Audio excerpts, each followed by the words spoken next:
The power flickers. Once, then steady. Monitors stutter and return. In a hiccup, a string of resting orders vaporizes, and for a breath the book looks honest.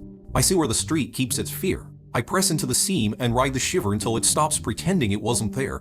Someone across the aisle swears he'll call a regulator. Someone beside him suggests learning to type. A message appears from risk-reduce gross by 20 by close. Reasonable. Owned. I reduce by 20 minus 1. Leaving an extra % on the table is cheaper than the interest on ego. The marquetry pays me by not killing me for sport. I ask for nothing more. My phone buzzes with a caller id. I don't save anymore. The voice be only man who never yells in a fire. You won, he says without congratulating. You made enemies. I was fresh out of friends, I answer. A thin laugh. Get out. Of the city, of the narrative. He's right. When you beat consensus writes a morality play and casts you as the child who teaches bad lessons.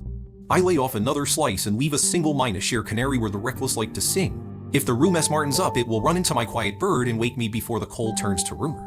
I close 2 screens, then a third. I pack a black duffel with 2 shirts and a question: how long can you be right before they decide to make you wrong?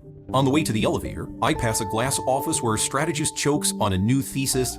He'll publish it tomorrow as prophecy. Today it's just a draft staple to fear.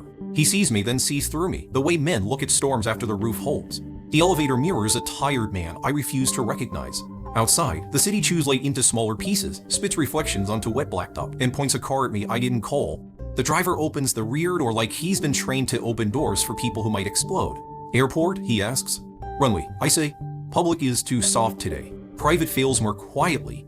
Bridges count themselves beneath us. Manhattan recedes to a rumor. The river looks like a vein relieved to learn it still reaches the sea without asking permission from men. At the hangar, a crew that knows not to say my name nods me into a jet that smells like leather and caution. I sit by the wing to think about fences again. How men spend their lives building them and tearing them down, sometimes in the same hour. We rotate into cloud. The city falls away like a lie in daylight. My phone loses courage and service at the same time. Peace arrives with bad posture, and sure, it's welcome. I close my eyes, not for sleep, but for replay the second the curve bent the breath I held between 2 and 3 the whale after turned into arithmetic. I don't need the whole day to feel noble. I need the 5 seconds when I didn't blink. Altitude lifts the mask off everything. Victories look local from far away. So do failures. So do men.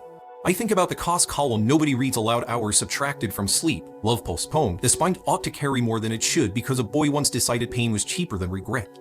The plane hums like a metronome. I breathe with it and practice my lines for tomorrow. Fewer words, smaller bets, sharper knives. Descent begins before the ground admits it. The seatbelt sign ings.